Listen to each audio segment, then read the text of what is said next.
The last thing anyone should conclude from a vacancy rate this extreme is that something is fundamentally wrong with the people who call this town home.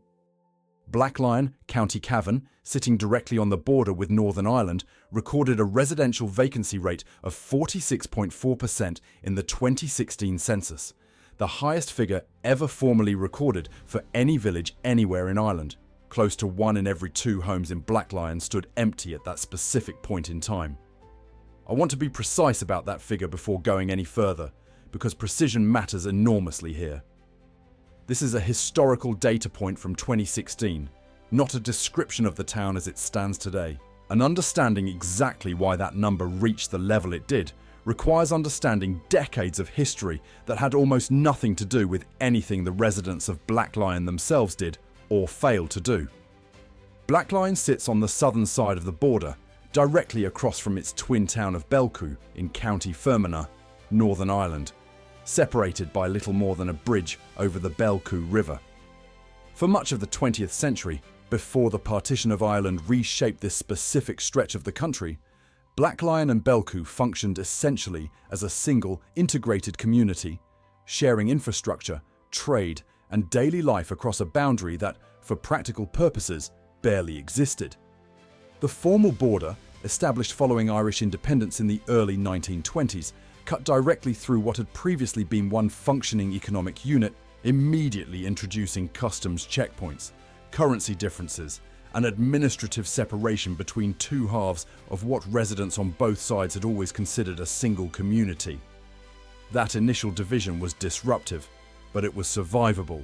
and Blacklion and Belcoo continued functioning as closely linked cross-border neighbouring towns for decades afterward, connected by road, by family ties, and specifically by rail. Here is the event that changed that relationship far more severely and far more permanently than the original 1920s border ever did.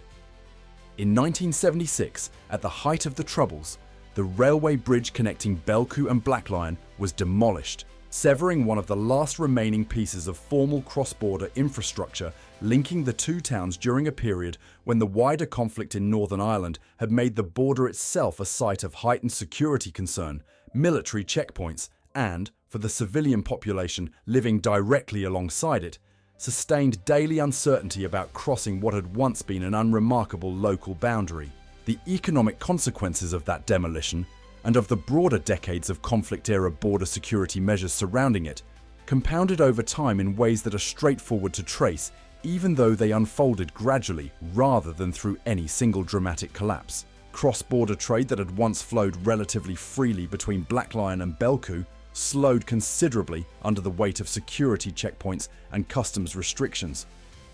Businesses on both sides of the border that had depended on customers and suppliers from across what had briefly been treated as a single local economy found that economy formally split, with each half competing for a customer base roughly half the size it had previously relied upon.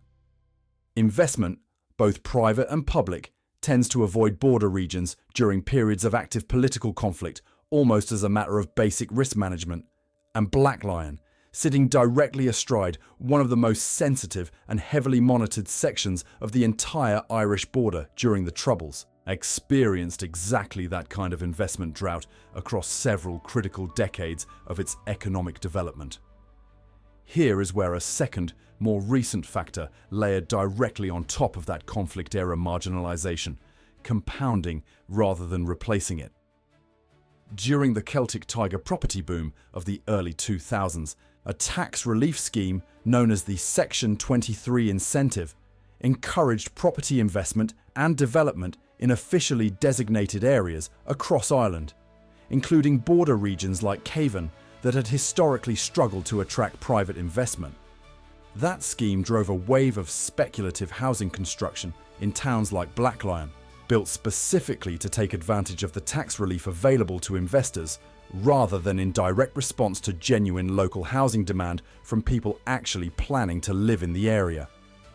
When the property crash hit in 2008, that speculative, tax incentive-driven construction proved to be exactly the kind of development least equipped to survive an economic collapse. Units built primarily to generate tax relief for investors rather than to house a genuinely growing local population sat empty in numbers that a small border town's actual population could never have realistically filled, even in the best of economic circumstances, adding a second, distinctly modern layer of vacancy directly on top of decades of Troubles-era economic marginalisation that had already left Blacklion considerably more vulnerable to a property downturn than towns with stronger, more diversified underlying economies elsewhere in the country.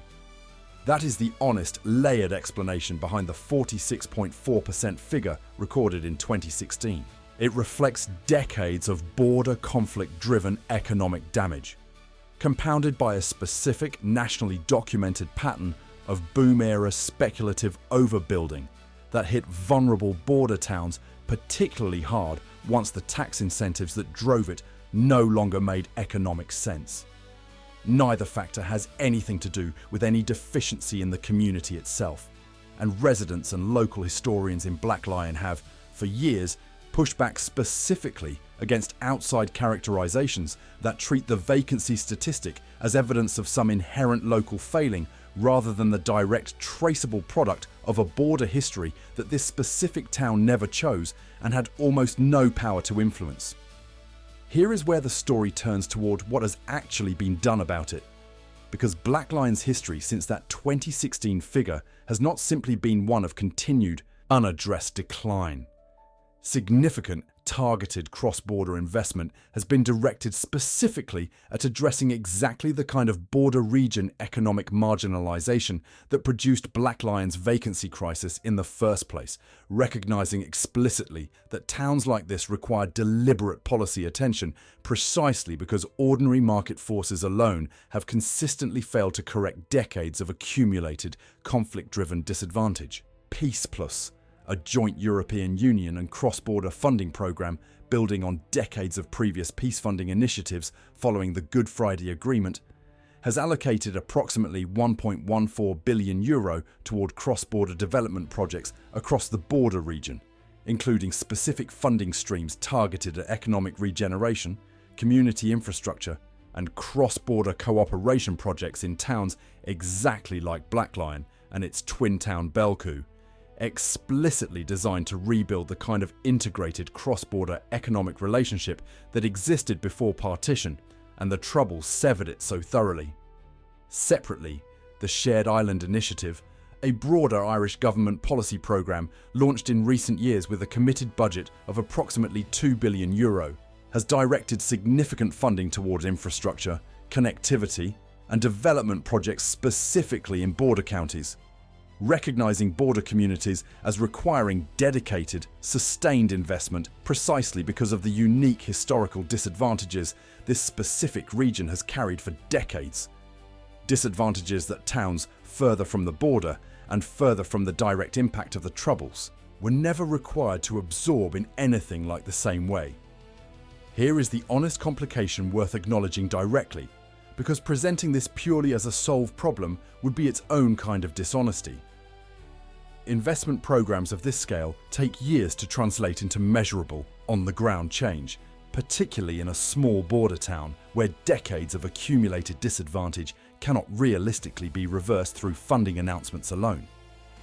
Blacklion's current, more recent vacancy figures, while likely improved from the extreme 2016 peak, given the scale of investment now flowing into the wider border region, have not been separately confirmed at the same level of detail as that specific historical census figure, and any honest account of the town's current situation has to acknowledge that gap in more recent, granular local data, even while pointing to the genuinely significant investment now committed to addressing it. What can be said with confidence is this: Blacklion's extraordinary vacancy figure was never a reflection of the town's residents, its community spirit, or anything resembling a local failing. It was the direct, traceable consequence of a national border that cut through a previously unified community, a 1976 bridge demolition that severed one of the last remaining physical connections during the most dangerous years of the Troubles, and a subsequent wave of speculative, tax incentive-driven overbuilding that hit an already vulnerable local economy at precisely the wrong moment. And it is now, finally, receiving the kind of sustained, targeted, genuinely substantial cross-border investment that a town carrying this specific history has arguably needed for decades. Standing on the bridge over the Belcoo River today, looking across to Belcoo on the Northern Irish side, the border itself is barely visible in any physical sense. No checkpoint, no fortification, nothing beyond a road sign indicating a change in jurisdiction. That quiet, unremarkable crossing is itself a form of progress.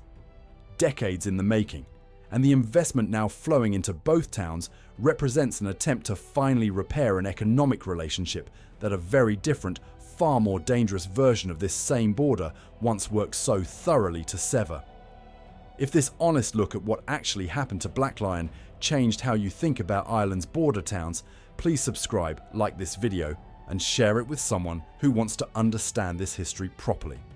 Let us know in the comments if you have ever visited Blacklion or Belcoo yourselves.